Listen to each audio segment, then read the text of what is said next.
దొండకాయ కూరని ఇలా చేస్తే టేస్ట్ నెక్స్ట్ లెవెల్ ఉంటుంది. Hi friends, welcome back to మా అమ్మ చేతి వంటకాలు. నేను మీ లక్ష్మీ ప్రసన్న. నేను ఈరోజు చూపించేది కసూరి మేతి ఫ్రెష్ మసాలాలతో ఒక స్పెషల్ స్టైల్లో ఈ కర్రీని చేసి చూపిస్తున్నాను. మొదటగా 1/2 కేజీ దొండకాయలను తీసుకొని శుభ్రంగా కడిగి చూడండి, ఇలా వీడియోలో చూపించిన విధంగా కట్ చేసుకోండి. ఇలా 4 భాగాలుగా కట్ చేసుకోండి.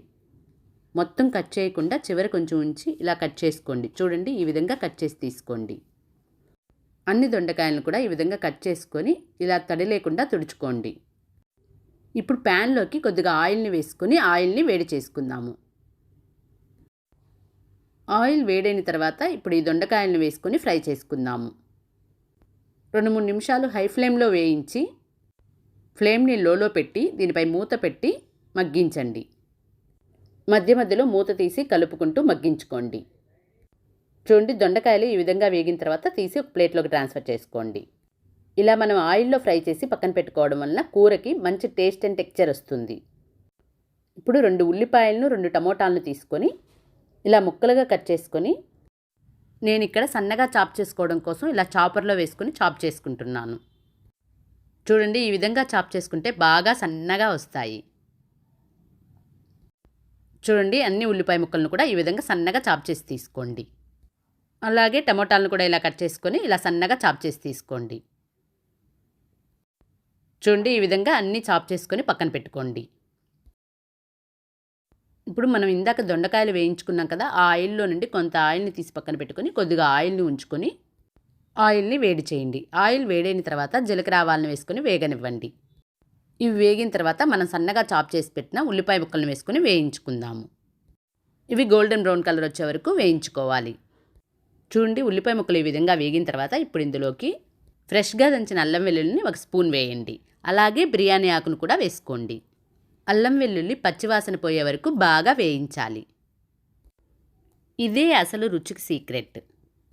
ఇలా అల్లం వెల్లుల్లి పేస్ట్ పచ్చివాసన పోయే వరకు వేయించిన తర్వాత 1 టేబుల్ స్పూన్ శనగపిండిని వేసి లైట్గా వేయించుకోవాలి. ఇలా మనం శనగపిండి వేసుకోవడం వలన కూరకి మంచి టేస్ట్ అండ్ బైండింగ్ ఇస్తుంది. చూడండి, శనగపిండి వేసుకొని ఈ విధంగా వేయించుకున్న తర్వాత మనం సన్నగా చాప్ చేసి పెట్టుకున్న టమోటాలను కూడా వేసుకొని వేయించుకుందాము. టమోటాలు బాగా మెత్తగా అయ్యే వరకు వేయించుకోవాలి. దీనిపై మూత పెట్టి మంటను లో ఫ్లేమ్లో పెట్టి మధ్య మధ్యలో కలుపుకుంటూ టమోటాలు సాఫ్ట్గా అయ్యేంత వరకు మగ్గించుకోండి.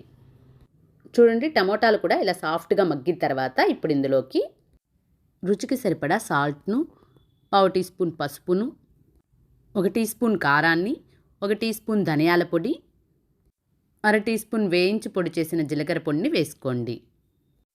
ఇప్పుడు ఈ మసాలాలన్నిటిని 1-2 నిమిషాలు లో ఫ్లేమ్లో బాగా కలుపుకోండి. మసాలాలన్నీ ఇలా బాగా కలిపిన తర్వాత మనం ముందుగా ఫ్రై చేసి పెట్టుకున్న దొండకాయలను వేసుకొని కలుపుకోవాలి. ఈ దొండకాయలను మసాలాలతో బాగా కలపాలి.